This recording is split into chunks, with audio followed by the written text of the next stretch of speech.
Ecco, provi a parlare, professore, che la sentivo poco. Sì, sono qui, mi sente? Perfetto, adesso la sento forte e chiaro, era molto basso l'audio. Buongiorno di nuovo, buongiorno a tutti. Sono rimaste ben 24 persone. Buenos días nuevamente, buenos días a todos. Ya han quedado 24 personas, participantes, espectadores de esta mesa redonda. Ya están llegando los miembros de esta mesa redonda, los demás relatores. Muchas gracias por su participación y ahora los quiero presentar. Veo a José Miguel Guerra, Alejandro Núñez, a Elder Cuevas y a Eduardo Yalán, que ya está con nosotros. Muchas gracias a todos.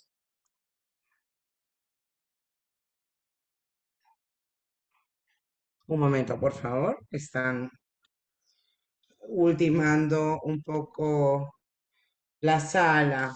La directora le está explicando al profesor Marrone de que hay muchísimo tráfico en Lima y que de alguna manera él, bueno, no ha tenido la oportunidad de experimentarlo. La primera vez que yo llegué aquí a Perú, me demoré 2, 3 meses a acostumbrarme no solamente a la bulla, sino al modo como es el tráfico aquí, ¿no? Y ese podría ser un objeto de reflexión también, ¿no? Cómo impacta el tráfico en nuestras vidas. Podríamos dedicarnos a ese estudio también. Y bien, agradezco a nuestros 4 estudiosos, comenzando por el organizador de este encuentro y de la residencia del profesor, que bueno, se tuvo que convertir en virtual, al profesor Elder Cuevas Calderón, doctor en antropología, estoy traduciéndolo al italiano, doctor de antropología por la Universidad Católica de Perú, profesor socio e investigador de la Universidad de Lima, director del grupo de investigación de semiología llamado GRIS, de también la Universidad de Lima. Muchas gracias, profesor Elder, por haber organizado esta serie de seminarios, por haber invitado al profesor Marrone y por proponernos este tipo de actividades también, que para nosotros es algo también bastante rutinario. Nosotros organizamos muchos conciertos, eventos culturales. Hemos tenido inclusive conferencias de derecho sobre la Constitución y tenemos que seguir haciendo más actividades transversales como la que hemos venido haciendo esta semana. Luego quisiera presentarles a Eduardo Yalandongo, que tiene un diplomado magistral en filosofía, un diploma magistral de filosofía otorgado por la Universidad Católica de Perú. Es ya profesor e investigador de la Universidad de Lima, además de miembro del grupo de investigación de semiología de la misma universidad. Y finalmente, no, tenemos también a Alejandro Núñez, coordinador de los investigadores de la Universidad de San Martín de Porres, con maestría, o sea, es magíster en investigación, perdón, en comunicación e investigación de la Universidad de Madrid, la Universidad Carlos III, que yo conozco, en semiótica y comunicación de la Universidad de Lima también. Tiene antecedentes en estudios cinematográficos y en semiótica de las imágenes. Es autor de diferentes conferencias y artículos. Ha publicado diferentes libros sobre la semiología y el cine contemporáneos. Además, es miembro de la Red Iberoamericana de Investigadores de Narrativas Audiovisuales. Finalmente, tenemos con nosotros a José Miguel Guerra Casidia, diplomado en comunicación publicitaria y actualmente se encuentra llevando a cabo una maestría en antropología, miembro clave del grupo de investigadores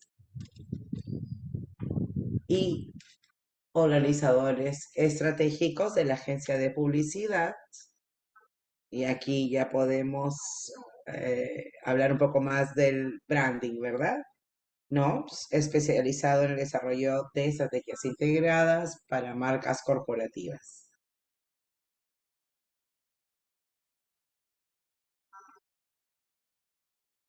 con el fin de crear una comunicación de gran impacto que promueva ventas. Muy bien. Disculpe que me ha tocado ser traductora simultánea de los currículums de nuestros miembros del panel, de nuestra mesa redonda. Muchas gracias, les agradezco nuevamente y les presento al profesor Marrone, que es profesor de semiótica del Departamento de los Estudios Culturales y de Comunicación de la Universidad de Palermo, profesor ordinario, además profesor de la Universidad de Ciencias Gastronómicas de Pollenzo y presidente del Círculo Semiótico de Sicilia. Muy bien, podemos dar inicio ya a esta mesa redonda. Y para iniciar, quisiera dar la palabra justamente al profesor Marrone, ya que quisiera preguntarle, pedirle acerca de sus impresiones acerca de nuestro público y de nuestra comunidad académica en estos dos aspectos diferentes, ¿no? Porque nuestras conferencias han sido con el instituto educativas, mientras que la actividad de la universidad fue más técnica. Entonces quisiera entender las impresiones que ha tenido con esos dos tipos diferentes de público, si ha encontrado al público de la universidad interesado más en los aspectos técnicos o transversales. Si es que el público del instituto le parece más curioso o menos curioso de otros públicos, o menos curioso, más curioso, de los públicos que usted ha encontrado en las diferentes décadas de actividad académica que usted ha llevado a cabo. Espero que no sea incómoda esta pregunta para usted. No, no es nada incómoda, pero es un poco difícil responder porque ya que todo fue virtual, estas impresiones, no estoy seguro si es que pueda inclusive confirmarlas, pero bueno, eso así se dio, ¿verdad? Y yo lógicamente estoy muy impresionado en el sentido positivo por la riqueza que hemos visto hasta el día de hoy de todas las preguntas. El día de ayer en la tarde en la universidad hemos tenido muchísimas preguntas, cosa que me ha dado muchísimo gusto, mucho placer y por así decirlo, me ha tocado mucho de manera positiva. No tenía ninguna idea preconcebida en lo absoluto.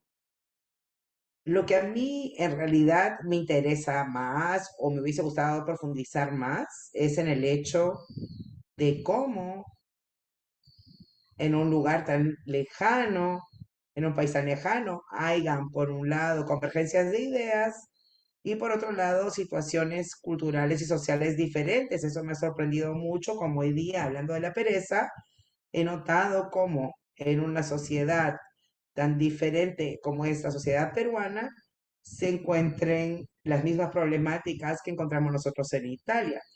Por lo que respecta a la universidad, por lo que refiere la universidad, hace tiempo que conozco a Elder Cuevas. No muchísimo tiempo, pero de alguna manera hemos mantenido comunicación, de vez en cuando nos escribimos, nos hemos encontrado, entonces sé muy bien cuánto el equipo de semiótica de la Universidad de Lima, de la ciudad, sea uno de los mejores grupos del mundo o equipos del mundo. Otra cosa que quería decir sobre las cuestiones de los públicos diversos en estos diferentes talleres. Desde este año estoy dando clases y enseñando también escritura, sobre escritura. El primer año, durante el primer año, no porque yo sea un escritor, yo no soy escritor, soy escribidor. No escribo narrativa, pero lo primero que les digo y que les repito siempre es de aprender a escribir para públicos diferentes, no tener solamente un solo estilo de escritura, sino de lograr manejar diferentes, muchos, cosa que es sumamente válida también para la oralidad. Entonces, Como parte de mi carrera siempre he buscado mantener esta idea de lograr hablar o escribir para lectores o para un público diferente, diverso, ¿no? También porque mi trabajo es ser semiólogo y una manera de controlar o gestionar la comunicación escrita y oral es parte de mi deber profesional. Gracias, profesor. Y nuevamente al profesor Marrone, quisiera preguntarle cómo es que ha conocido y cuándo conoció a ese grupo de semiólogos y a quienes luego vamos a tener oportunidad de oírlos, de conocerlos. Me da mucha curiosidad conocer hace cuánto tiempo los conocemos o está en contacto con ellos o con Lima, casi le digo con nosotros.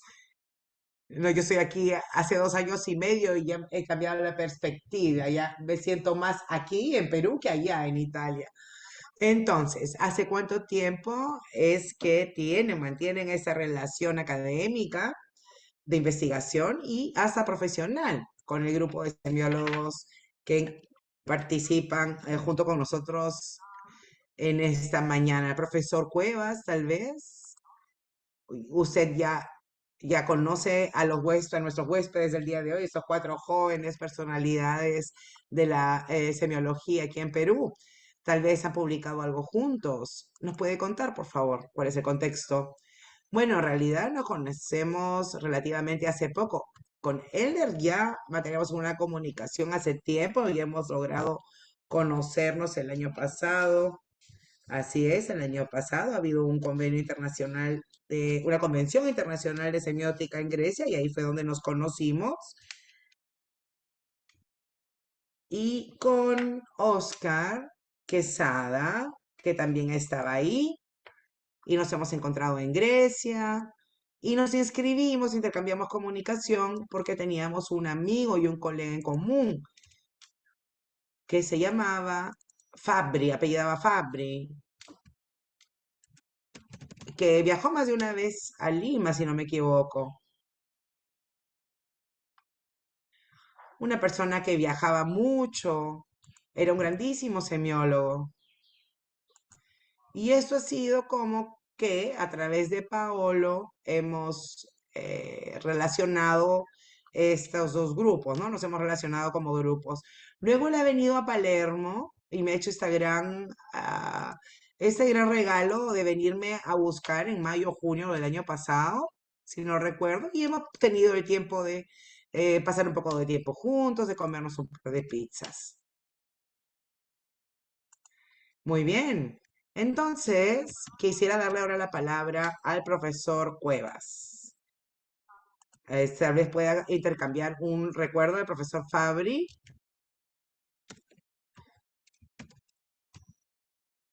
porque yo no tuve el placer de conocerlo, lamentablemente. Bueno, Pablo Fabri fue también Ha sido director del del Instituto de Instituto Italiano de Cultura de Cultura de París, París. y ha hecho también esto, ¿no? Ha dirigido el instituto en los años, diría que fines de los 80 hasta mediados de los años 90. Ha hecho restaurar también muchos trabajos. Sí, yo estuve haciendo una pequeña misión. Bueno, él tuvo que ver mucho con esto. Trabajó con un arquitecto que no me acuerdo el nombre, era un hombre poliédrico en realidad. Ahora nosotros en Palermo tenemos su biblioteca, ¿no? Que nos ha dejado su biblioteca, su archivo, digamos, me lo ha dejado a mí y a los palermitanos también, digamos. Es uno de los centros de investigación a donde vienen muchas personas de diferentes lugares, ¿no? Digamos. Entonces, él ha regalado sus libros a la comunidad científica y nosotros estamos trabajando mucho. Hemos estado catalogando toda su colección y dentro de poco vamos a tener la biblioteca online, ¿no? Que se van a poder consultar para poder consultar los libros. Sí, para consultarlos físicamente hay que venir a Palermo, hay que ir. a Palermo, ¿no? Pero van a tener un catálogo en línea. Ok, entonces háganos saber cuándo va a estar esto disponible para poder utilizarlo también nosotros. El objetivo es para el 24 de febrero. Va a estar todo el catálogo online. 24 de febrero. No, el 2024. Ok, yo bien, o sea, para el 2024, o sea, en este año, ¿no? En este año se va a hacer.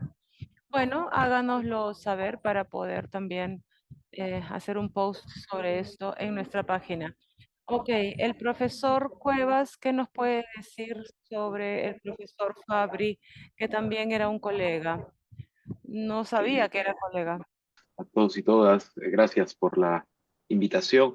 Bueno, el profesor Fabri para nosotros no solamente, digamos, fue nombrado como profesor honorario de la universidad, sino, digamos, fue un gran amigo de nuestro maestro cuyo nombre es Desiderio Blanco. Entonces, gracias a esa amistad y a esa relación que viene desde prácticamente los seminarios de Greimas en París, que, digamos, esa relación se extiende a la Universidad de Lima y evidentemente al estudio también de Paolo, porque, digamos, en la formación propiamente semiótica, Paolo Fabri es uno de los autores que evidentemente nosotros leemos y se convierte en un pilar junto con la formación que tenemos en semiótica.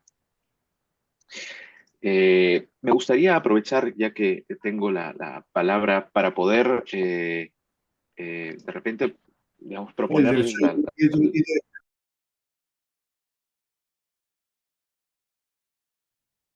Detrás de ti hay un libro, he visto un libro ahí. Lo, has- lo he visto inmediatamente, que estaba puesto ahí atrás. Yo tengo curiosidad, perdón, ¿de cosa habla este libro, Las Voltas Semiótica? ¿Por qué estas voltas, esta transformación semiótica? ¿Por qué se llama así? Sí, responda, por favor, profesor, que mejor que usted que mi interpretación.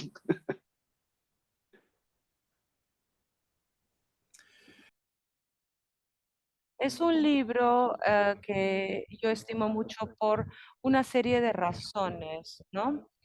La primera edición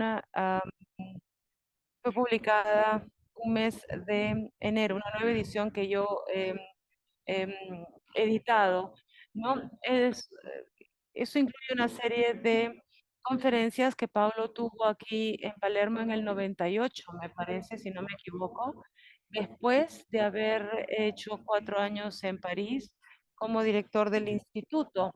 Regresó a estudiar, regresó a interesarse en este tema y hizo una panorámica, digamos, de las problemáticas, las nuevas pistas de investigación que se presentaban. Y bueno, las volta, esta transformación significa dos cosas: la transformación de la semiótica con respecto a otras disciplinas, y la segunda es una transformación interna, es una toma de posición muy precisa de lo que según él es la impostación de la semiótica con respecto a otras corrientes como la de Barto, Eco. Con Eco era muy amigo de Eco, pero también, pero no compartían, digamos, las mismas perspectivas teóricas. Y el libro habla un poquito de eso, ¿no? Habla de de estas diferentes posiciones. Ok, entendido. Em, Ciertamente Humberto Eco era un semiólogo muy famoso y ha formado, también ha sido parte del Círculo Semiótico Siciliano, ¿no? No, eh, Humberto nos ha dado el Centro Internacional de Ciencias Semióticas de Urbino, que yo también dirijo, digamos, ese centro, ¿no? También me ha dejado esta herencia, digamos, ¿no? Luego, cuando falleció, yo tomé su lugar. Ok, ¿no? Y obviamente espero darle este título, este encargo, digamos, a alguien más adelante. Justamente en Palermo está digamos, la biblioteca de Paolo Fabri, que justamente dirige el profesor, y que particularmente es una biblioteca muy, muy bonita y que recoge los textos de Paolo en su extensión. Me acuerdo que Ujú. conversaba con Gianfranco de encontrar una versión en español que la habían encontrado. ¿Dónde, Gianfranco? Que creo que no la habían encontrado, pero que sí, en Argentina, algo así creo que fue. Ujú. No, es otro libro de Pablo que se llama Tácticas de los signos, que se ha perdido, digamos, en el transporte de esos libros desde Rimini hasta Palermo. Quién sabe por qué se perdieron libros en el viaje, en la mudanza, digamos. Este era un libro publicado por Gedista y luego encontramos una copia que estaba en una biblioteca de libros usados en Buenos Aires, sí, efectivamente. Me llegó desde Buenos Aires esta copia, digamos, del libro. Muy bien. Entonces, a este punto, me gustaría saber cómo les fue con el seminario de la Universidad de Lima, el seminario gustoso y sabroso, con el público de la universidad, es decir, con los estudiantes, qué tipo de actividades han desarrollado, ha sido una actividad productiva o no. No sé si es que alguno de nuestros huéspedes, de nuestros invitados, quiere hablarnos de esta experiencia con el profesor Marrone en la Universidad de Lima, o de repente el profesor mismo, ¿no? Nos quiera decir algo. Si quieren, yo empiezo Eder. y de repente damos pase justamente a a las preguntas, porque nosotros habíamos armado preguntas para el profesor, porque, digamos, Ajá. a veces no tenemos la suerte de poderlo tener así, digamos, frente a frente para generarles algunas preguntas. En principio, pues, el seminario presentado por el profesor Marrone entra en la línea de las investigaciones que se han formulado para este año en la Universidad de Lima en el grupo de investigación semiótica. Porque, digamos, que nosotros, así como comprende el profesor Marrone, la gastronomía no es solamente el hecho del plato de comida o de la alimentación como tal, sino que implica un discurso y en tanto tal es una forma de lenguaje que vincula a los sujetos y los vincula para crear justamente una comunidad, una organización y fundamentalmente una mitología que relata cómo entendemos nuestras vinculaciones y nuestros seres como pares. En ese sentido, para nosotros ha sido en la Universidad de Lima y en el grupo de investigación semiótica, pues un honor tener a Gianfranco que, digamos, nos pudo de alguna forma presentar este hermoso libro que justamente dio nombre al seminario como tal y que permite justamente, digamos, entrar en materia de de la discusión, que nuevamente para nosotros eh, es de vital importancia, porque al ser un grupo de investigación concentrado en los fenómenos, o en tratar de explicar o tratar de entender los fenómenos, los distintos fenómenos que aparecen en los grupos sociales, es justamente la gastronomía el elemento, uno de los elementos que como grupo de investigación precisamos entrar en materia. Justo eso es de alguna forma lo que convoca a los participantes que tenemos hoy. Tanto Alejandro como Miguel se van a encargar, habíamos pensado en justamente dirigir algunas preguntas, digamos, cada uno en su línea de materia. Y, por ejemplo, Eduardo, en materia de justo el trabajo, el ocio, que es la manera como habíamos pensado, si la directora nos permite extender las preguntas. Claro. Entonces, con su permiso, si les parece, me gustaría iniciar una pregunta para Gianfranco, y es en materia de, digamos, el ocio y digamos, el estar como una manera, el ocio como una manera de resistencia. Es de alguna forma como entendí la ponencia de hoy.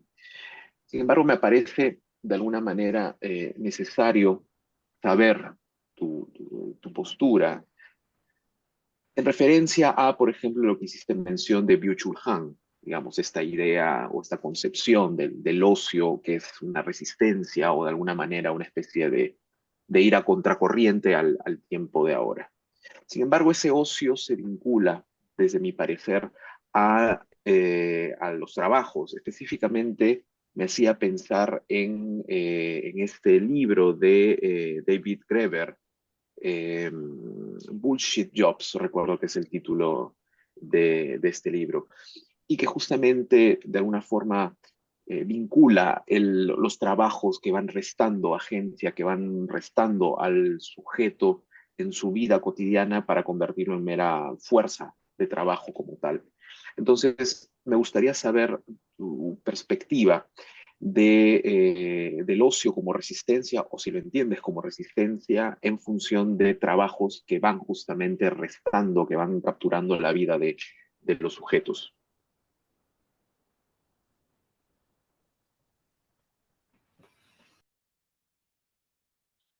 Gracias. No conozco este libro del cual estás hablando. Hace poco en Facebook he visto que han publicado un volumen sobre este trabajo. Me gustaría mucho verlo, porque como decía al inicio de la conferencia de hoy, yo he tratado, como me ha enseñado Paulo Fabri, he probado de invertir el punto de vista, ¿no? Ver el mismo fenómeno, pero desde el otro lado, ¿no? Y al final, las dos vías, digamos, se unen, ¿no? Todos los caminos llevan al mismo sitio al final, obviamente. Bueno, más que el ocio, yo diría que estamos hablando de pereza aquí. La pereza está caracterizada por una resistencia, ¿no? Mi idea es que, eh, en primer lugar, no existen pasiones individuales, no existen caracteres afectivos individuales, sino que la pasión se realiza, se manifiesta siempre dentro de una forma de subjetividad. Como recordarás en el libro de Cremas Fontagny sobre las pasiones, ellos analizan la avaricia y ponen en evidencia cómo la avaricia, a primera vista, que es individual, hay uno es avaro o no lo es, pero ponían en evidencia muy bien cómo la pasión de la avaricia nace dentro de un capitalismo naciente, digamos, ¿no? Dickens y otros grandes de la literatura son personajes o crean personajes que bloquean la circulación del dinero. Entonces, la idea que en el capitalismo el dinero tiene que circular siempre y no quedarse quieto, el avaro es considerado un personaje negativo, pero es un personaje relevante también porque impide el desarrollo del capitalismo. Parece una paradoja porque el avaro, hace poco estaba hablando del Pato Donald, pero decimos Enrico MacPato, ¿no? El avaro es el que acumula, ¿no? Acumula, pero no lo hace circular. Esta era mi idea sobre la pereza, ¿no? Ver o entender, mejor dicho, para decirlo en términos más técnicos, cuál es el dispositivo narrativo de la pereza en sí. Y me parecía verlo en esta oposición entre un sujeto, una especie de destinante, digamos, ¿no? Para decirlo más técnicamente, que ¿cómo decir? Tiene un tener que hacer y otro sujeto que no lo quiere hacer. Entonces, están modulados, digamos, de manera opuesta. En una parte que no he mencionado, em, se mencionaba una interesante similitud entre el folclore ruso en particular, y esta novela que se llama Oblomov, ¿no? De la que yo he hablado hace un rato. En el folclore ruso, que nosotros conocemos gracias a muchos autores de este género, el héroe es el que parte, es alguien que parte desafiando el clima, el frío, el hielo de las estepas para ir a resolver, digamos, algún daño que ha sido hecho por el sujeto o el antihéroe, ¿no? O el antagonista de la novela. Em, ¿Quién es el estúpido en esta situación, no? En las fábulas rusas es el que no parte, el que no se va, el que se queda en su casa. ¿Y en su casa se queda dónde? Frente a la chimenea, frente a la estufa, sin hacer nada. Uno que no quiere desafiar el frío. En las narraciones rusas, el pigro, el flojo y el estúpido coinciden. Hay una ideología muy aventurosa, muy heroica, en donde, repito, el, el estar cerca de la chimenea, cerca del fuego, manchados de cenizas, etcétera, ¿no? Em, Hay una, por ejemplo, Cenicienta, ¿no? Es la fábula más conocida sobre esto, este tipo de personaje, ¿no? O sea, Cenicienta siempre embarrada de ceniza porque se la pasaba al costado de la chimenea limpiando y las hermanas siempre arregladas, el contrario, ¿no? Oplomov es un ceniciento victorioso, ¿no? Él también está sobre el sofá, ¿no? No se levanta nunca, está rodeado de polvo, es uno que no quiere hacer nada, ¿no? Es un flojo. Es interesante este libro porque su alter ego se llama Stolz, que es alemán, ¿no? Por el nombre, por el apellido, se entiende, que además es un gran trabajador, nunca se queda quieto. Cuando termina de trabajar se va de fiesta, se va a los bailes, em, se va a esquiar, etcétera, etcétera. No está un segundo quieto, es su opuesto completamente. Pues, luego, en el libro hay un flashback, ¿no? En donde se ve el momento en el que Stoll ha abandonado la casa de su padre, el padre lo bota de la casa porque ya cumpliste 18 años, ya vete, haz tu vida, ¿no? Y se ve, es una escena de un dramatismo impresionante, es una escena terrible, de una maldad terrible. Entonces prácticamente se ve que el héroe ya no está contento de partir, no está contento de dejar su chimenea, de irse de su casa, ¿no? Y está representado además de manera dramática como una gran tragedia. Es una inversión, digamos, de las fábulas rusas. No sé si te he respuesto a la pregunta. Y luego, como una, esto es como una caricatura, ¿no? Que pasamos de lo alto a lo bajo, vamos de lo alto a lo bajo, ¿no? De la literatura a los cómics. Yo he querido hacer lo mismo, ¿no? En mi libro, por ejemplo, hablo del Pato Donald y trato de mostrar cómo el Pato Donald es, ¿por qué es así? Porque está Rico Mapato que lo obliga a trabajar, si no, no sería así, ¿no? Es decir, hay un opuesto ahí porque hay un opuesto, un carácter opuesto, funciona la pereza de el Pato Donald.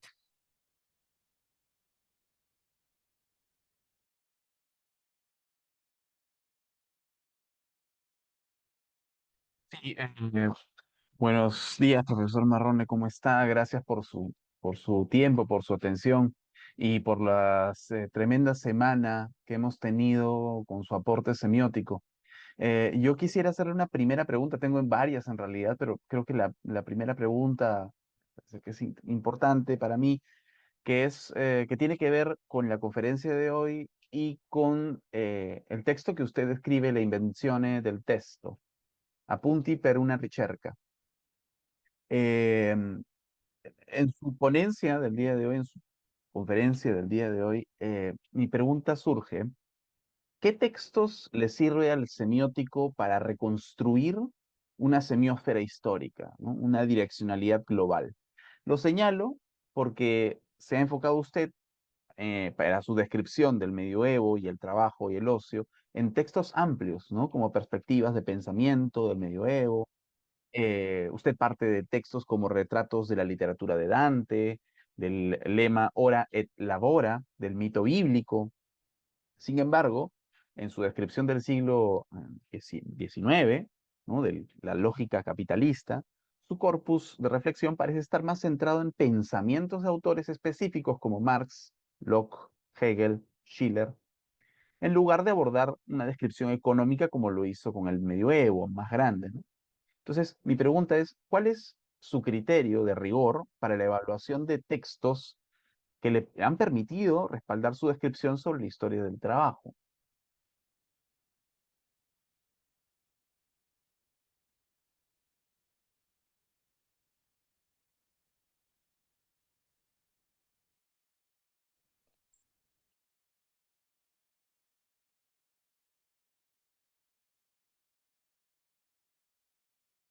Gracias.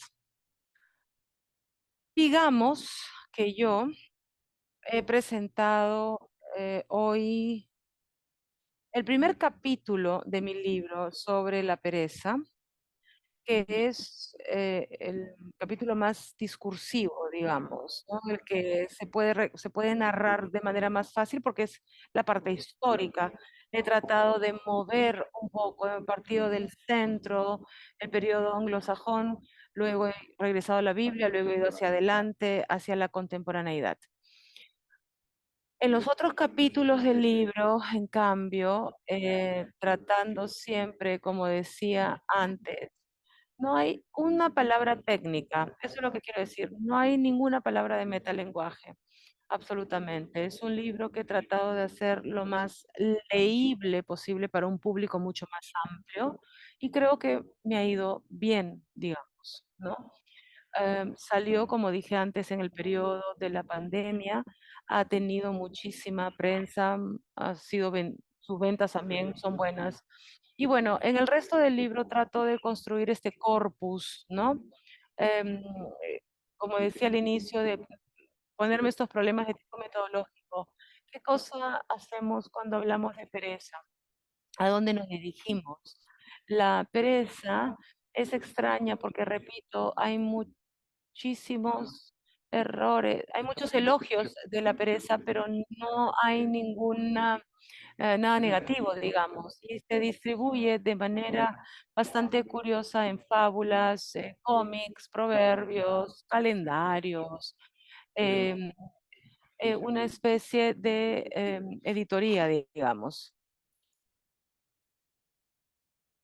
No sé si he respuesto a tu pregunta. Si quieres, te puedo explicar un poco más o de repente quieres agregar algo más a tu pregunta. Gracias. Sí, em, sí, justo con el profesor Cuevas hemos pensado mucho en la selección de qué textos son pertinentes para la descripción de un proceso histórico, ¿no?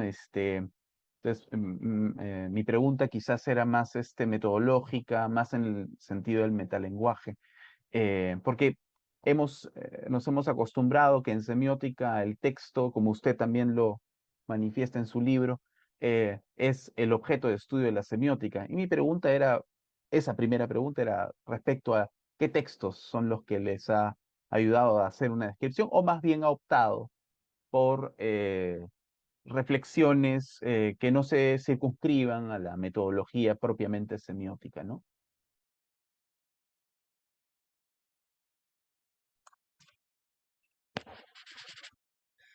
Bueno, yo he tratado de, ¿no? Para poder usar altos modelos, he tratado de hacer una semiología, una semiótica de la cultura, una semiótica que trate de reconstruir grandes reconfiguraciones culturales, tomando obviamente como modelo la semiología de la cultura de Othman, que trata de trabajar, de reconstruir, de elaborar esas grandes configuraciones culturales y sobre todo también en su sesión de la crónica histórica.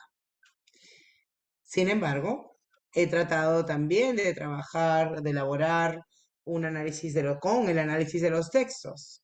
Aquí yo creo que antes que nada es importante diferenciar, hacer una diferencia entre, y yo lo trato de explicar eso a todos mis estudiantes de doctorado, a mis alumnos de la universidad, cuando me preguntan cómo tengo que trabajar, sobre qué, cómo construyo este corpus. Entonces yo haría una diferencia entre el material de partida, de inicio, que es vasto, es heterogéneo, es grande, como dijo Saussure, es heteróclito, y el corpus que se encuentra al final. Parece una paradoja, ¿no? O sea, ¿cómo es que hago el análisis de un corpus que está al final? Bueno, sí, porque el corpus tú lo reconstruyes progresivamente analizando, como lo decía Fabri, cada texto. Cada texto nos da una invitación para leer otros.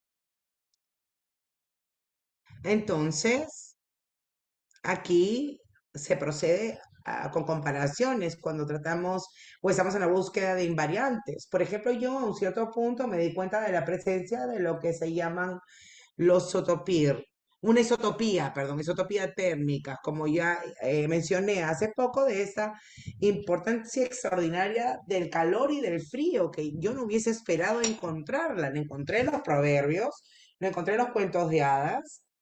He hecho una gran lista de proverbios donde siempre está el problema del calor, de la chimenea, de la manta, de la cama.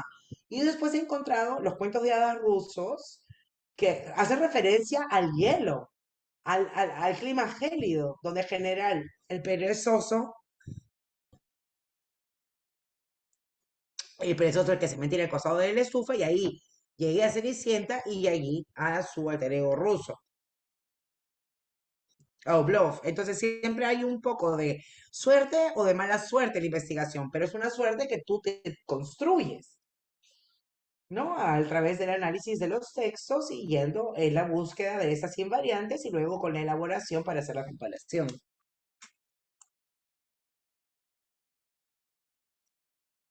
Gracias. Yo tengo más preguntas, pero decido también darle la palabra a Alejandro que continúe o a José Miguel y después quizás volver.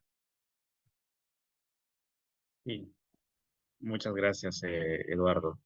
Bueno, ante todo, profesor Marrone, muchas gracias por la semana de actividades. Ha sido muy enriquecedora.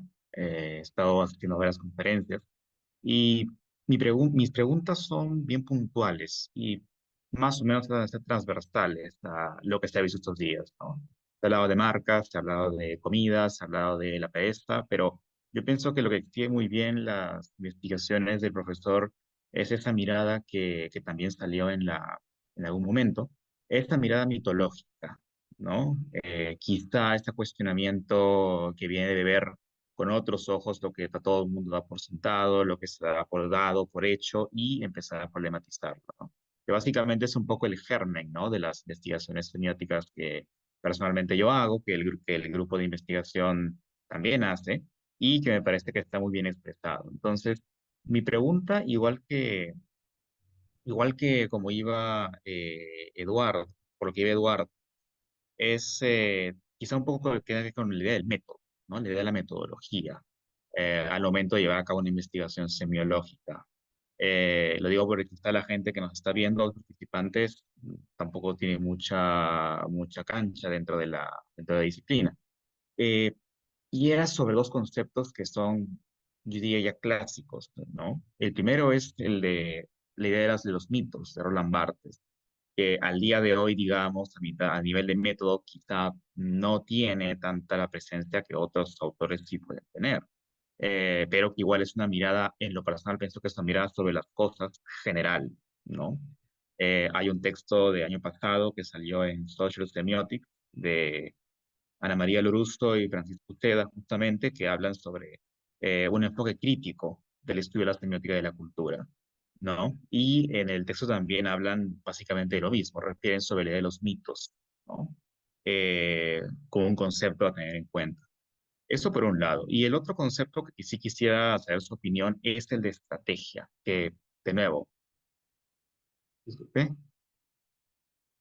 eh, eh, ese es, ese Aquí es, está el artículo. sí, sí, sí, ese. Este mismo, sí, que es reciente, de hecho, es 2023. La otra era sobre la estrategia, que también trabajó Pablo Fabri, ¿no? Y que también ha aparecido en la semiótica postgramsciana francesa, ¿no? Eh, y que me parece un concepto sumamente importante también a nivel estratégico lo dice el propio libro de Fabri, las tácticas de los signos, ¿no? Mi pregunta era esta, su opinión sobre ¿cuál puede ser el lugar de estos dos conceptos hoy día en la metodología semiótica, el mito y la estrategia? Muchas gracias.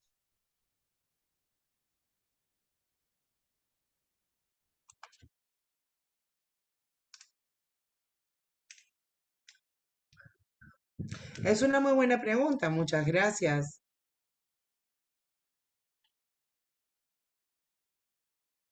Yo diría que sobre el mito es una especie de paraguas como término. Es un término que tiene muchas significancias también entre los estudiosos, los académicos.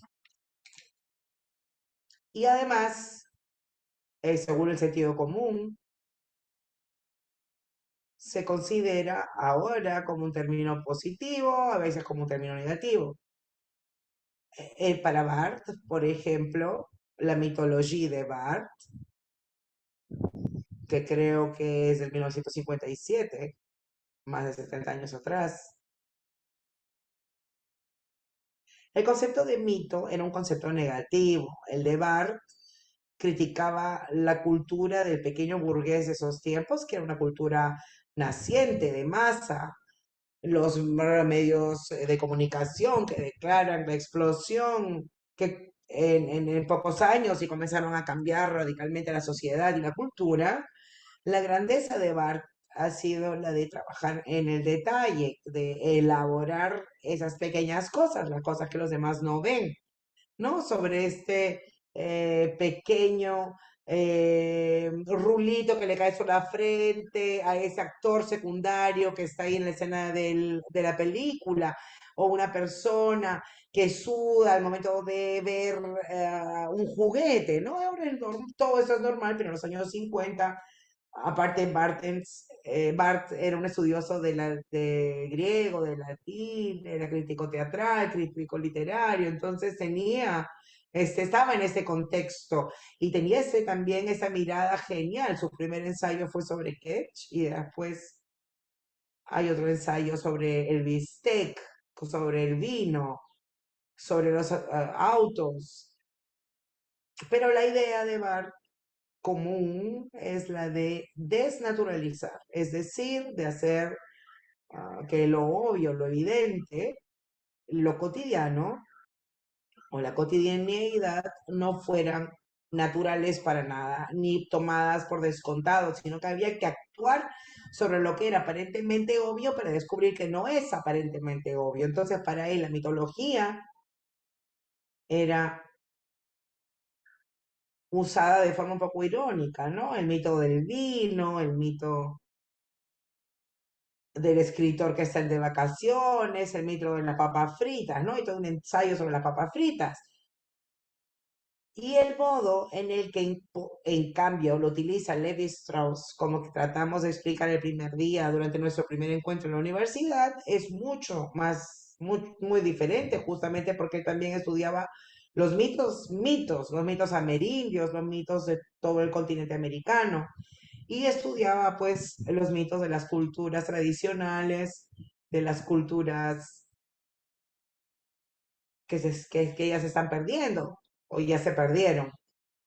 Y ahí él descubrió este sistema extraordinario que luego se volvió obvio, ¿no? El hecho de que el mito resuelve en un otro nivel las contradicciones que se proponen en nuestros días. Y de ahí es que parte mi discurso sobre nuestra comida, sobre qué simboliza nuestra comida. Entonces tenemos que tener cuidado cuando usamos este término. Tenemos que, a mi parecer, siempre especificarlo, porque es un término de retórica.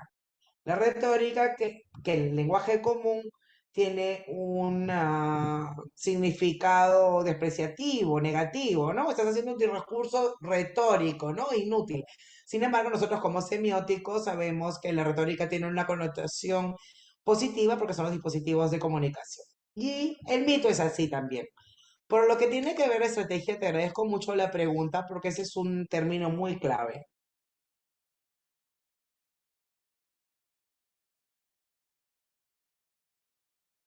Hay una frase de Greg Mas que a mi parecer también es de Pablo Fabri, pero bueno, hay una frase de Pablo Fabri que dice que el cierre en ese famoso capítulo que se llama el contrato de vericidad, que dice veracidad, donde dice hay que sustituir la noción de verdad con la noción de eficacia. Quiere decir que la verdad es una de las formas de la eficacia discursiva, es decir, de las estrategias del discurso discursivas. El estudio de las estrategias discursivas es la forma como de manera semiótica podemos enfrentar el problema clásico de la verdad. Y por consiguiente, es central esta idea, que también es la misma idea de la retórica, que es la idea de lo que tenemos que estudiar, es ver cómo se construyen las estrategias discursivas en las diferentes contextualidades o formas de la contextualidad. Y esta noción que proviene de la reflexión del marketing de manera contemporánea, porque de ahí viene la estrategia, ¿no? Viene del marketing y de la cultura militar.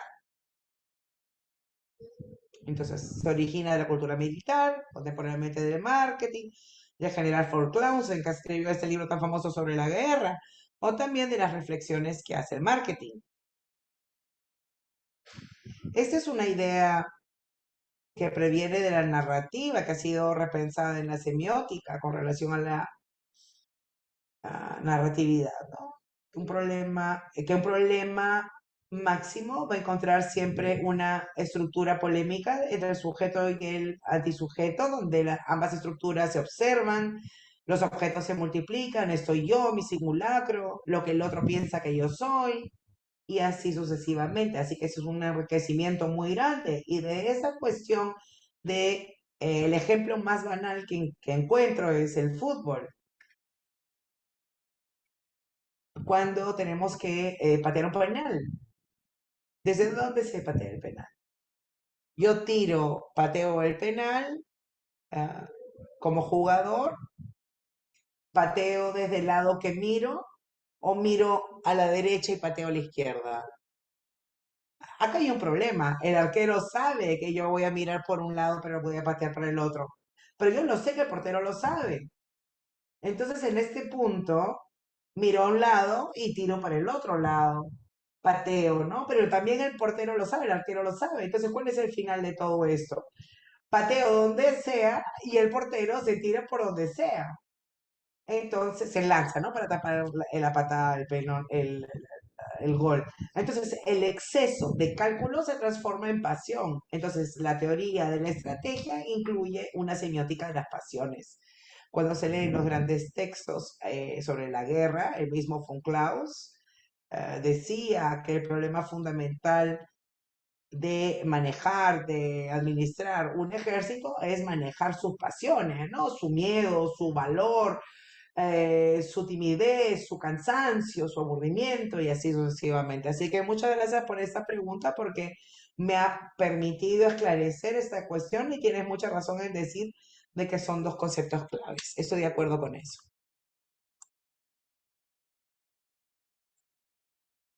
Sí, muchas gracias. Sí, concuerdo plenamente. Y la idea de alcanzar la dimensión pasional a partir de la estrategia creo que es algo también importante, ¿no? Trabajado por Fabri, por Greimat, por Jacques Fontany, toda la idea de lo afectivo, ¿no? Agradezco mucho la respuesta. Yo también tengo personalmente varios libros de Fabri, lo leo a menudo. Y bueno, aprovecho para pasar la palabra a Miguel Guerra, que también tienes una serie de preguntas. Adelante. Gracias, Alejandro. Sí, primero que nada, buenos días, profesor. Es un gusto estar aquí. Agradezco la invitación igualmente. Y vengo a cambiar un poco el rubro, porque como bien anunciaron al momento de presentarme, trabajo en una agencia de publicidad. Entonces, el tema de mi pregunta es sobre el discurso de la marca, ¿no? El discurso de la marca. Yo trabajo día a día y veo cómo es que los equipos se esfuerzan justamente porque las marcas emerjan como signos que tengan sentido dentro del discurso, ¿no? Como esa bisagra entre lo narrativo y lo figurativo. Y esto también está muy encasillado porque las marcas tienen esta temática, este, esta temática con definida con sus manuales de marca, ¿no? Pero quiero saber qué tan relevante es al día de hoy, porque todos sabemos que el discurso está a veces en constante evolución. Pienso, por ejemplo, en Fontanil, en los discursos realizados, los discursos virtualizados.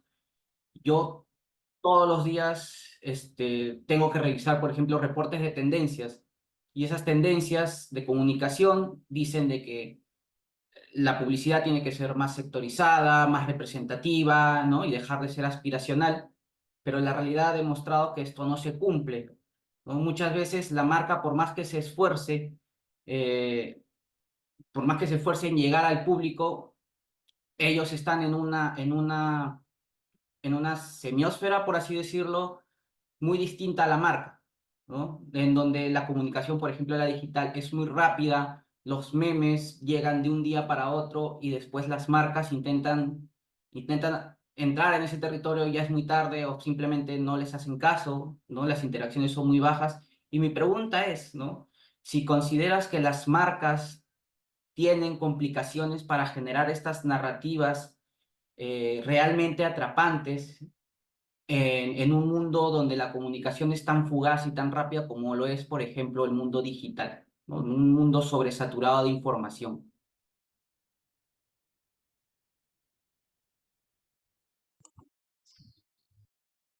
Te agradezco mucho por la pregunta.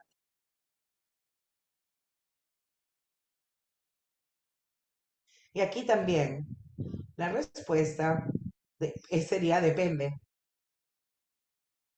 Yo creo que en nuestro trabajo, en el trabajo de quien como yo estamos haciendo estas cosas, yo he entendido que esto está más cerca del mundo publicitario, ¿verdad?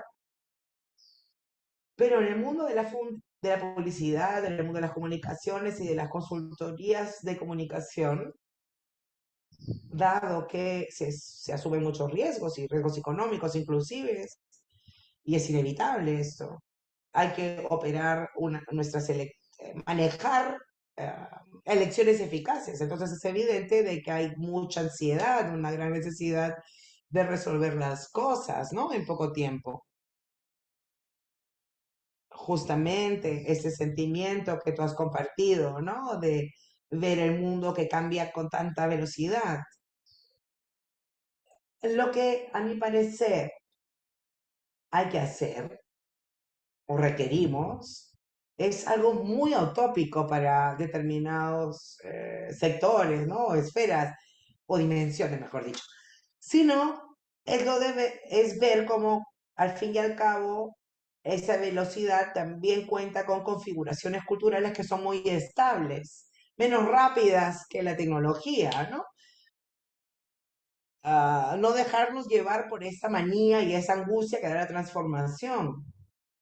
Uno, si no es uno de los más grandes semiólogos que se han ocupado de estos temas de la comunicación y de las marcas, que fue Floch, o Flock, como algunos también lo llaman. Bueno, Floch nos ha demostrado, entre muchas otras cosas, con mucha valentía y muy bien, nos ha demostrado que la cultura de la comunicación actual retoma sin saber, sin querer, los esquemas que son antiquísimos. Cuando él estudia las marcas de Apple, de IBM, ¿no? Que son marcas que surgieron en los años 80, él las compara a las máscaras indias a las cuales hace referencia Levi Strauss, que estudió Levi Strauss. Y lo mismo sucede cuando trabajas sobre la marca de un banco.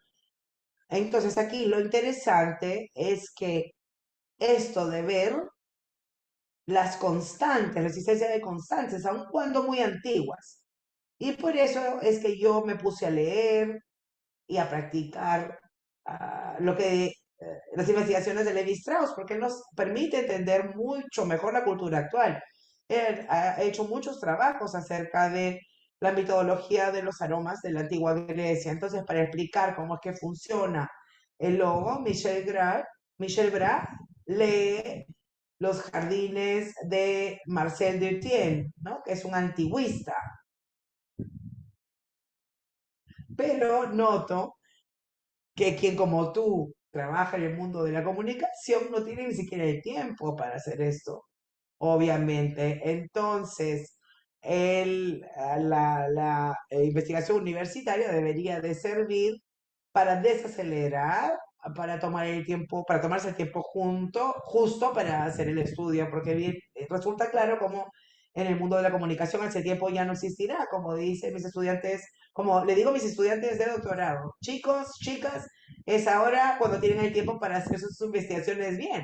Luego, cuando están del otro lado, cuando ya están en la trinchera de las comunicaciones, ese tiempo ya no lo van a tener.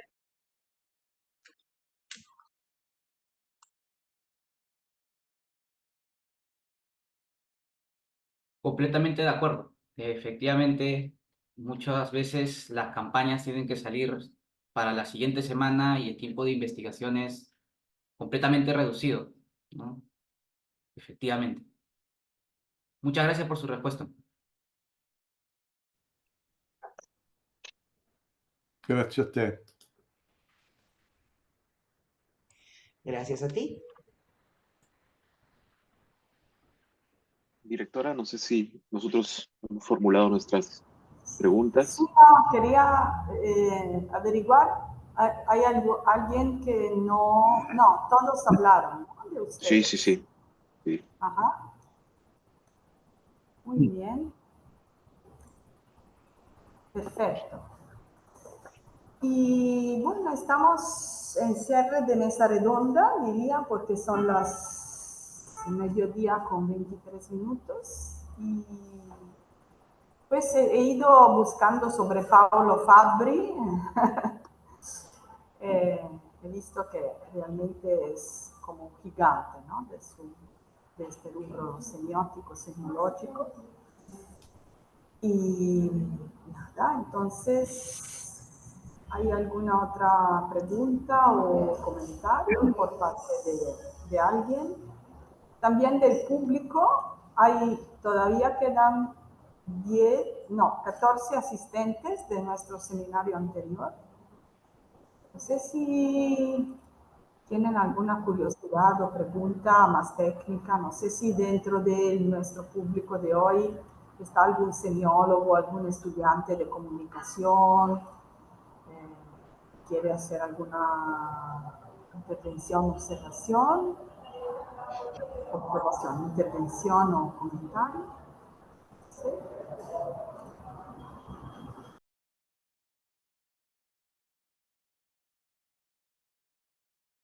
Bueno, yo aprovecho entonces este momento para anunciarle que el 17 de abril,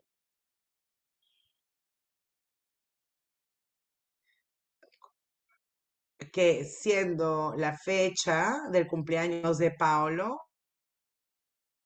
vamos a llevar a cabo un encuentro eh, en que se va a llevar a cabo en la Biblioteca de Palermo, pero vamos a también a compartir, a comunicar vía streaming, en línea, por internet, en colaboración con esta federación FEDROS, que es la federación pues de los semióticos, ah, que no son anglosajones, ¿no? De los idiomas romance, de la lengua romance, ¿no? Son puntos de encuentro con francófonos, hispanohablantes, y vamos a llevar a cabo el 17 en la mañana este encuentro en memoria de Paulo, ya que han pasado 4 años desde que dejó este mundo. Luego les daremos los horarios y los links para que puedan participar. Muchas gracias. Y por otro lado, visto que creo que falleció, no recuerdo en qué mes del 2020,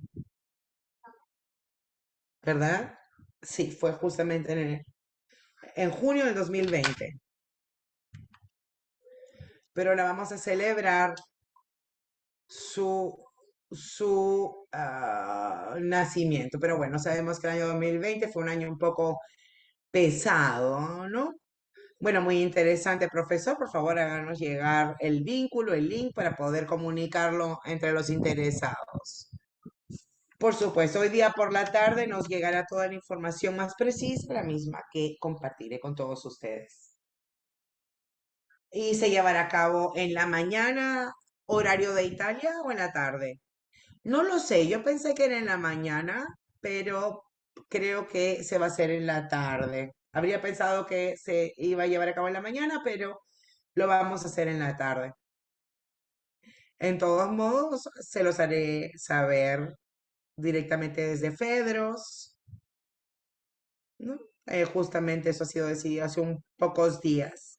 Nos hemos dicho el 17 de abril, ¿verdad? La fecha. Así es. Entonces, a separar esta fecha, pero es una semana bastante importante para el instituto por temas administrativos, pero vamos a hacer lo mejor para comunicar para este evento para todas nuestras redes sociales. El evento será libre, así es. Y muy bien, entonces me parece sumamente interesante e importante, visto la importancia de esa personalidad y su cercanía con nuestra realidad, ¿no? La realidad de los institutos italianos de cultura. Muy bien, muy interesante. Eh, en ese momento, bueno, teníamos él en París, Colombo en Nueva York, entonces teníamos directores de institutos italianos, semiólogos en diferentes ciudades del mundo, ¿no? Ahora me parece que no sé quién sea el nuevo director del Instituto Italiano de Cultura de Nueva York. Me imagino que la tendencia es tener personalidades más relacionadas con la carrera ministerial. Bueno, no necesariamente, por lo menos, ya que París y Nueva York son institutos donde se nombran expertos, ¿no? Para que estén a cargo en diferentes temáticas, sectores, ¿no? Ahora se está cada vez invirtiendo más en la comunicación, las redes sociales, las comunicaciones, realizar actividades. Entonces, claro, depende de las facultades y las capacidades de las personas a cargo de, no, en el término de capacitación, de expertise, de las personas a cargo de los institutos para llevar a cabo esas actividades, ¿no? Pero definitivamente en esa época los directores de los institutos había una tendencia de que sean más estudiosos o académicos, ya que esas son funciones también bastante importantes, ¿verdad? Entonces ya llegamos al cierre de esta conferencia, de esta semana de seminarios. Muchas gracias a todos y todas. Muchas gracias, profesor Marrone, por haber estado con nosotros, nosotras, profesor Cuevas. Muchas gracias por organizar este evento y presentarnos al profesor Marrone. A nombre del Instituto Italiano de Cultura, le agradecemos mucho. Agradecemos a nuestros invitados del Grupo de Semiología de la Universidad de Lima,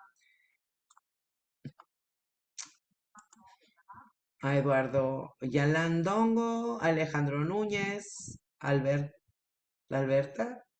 a José Miguel Guerra,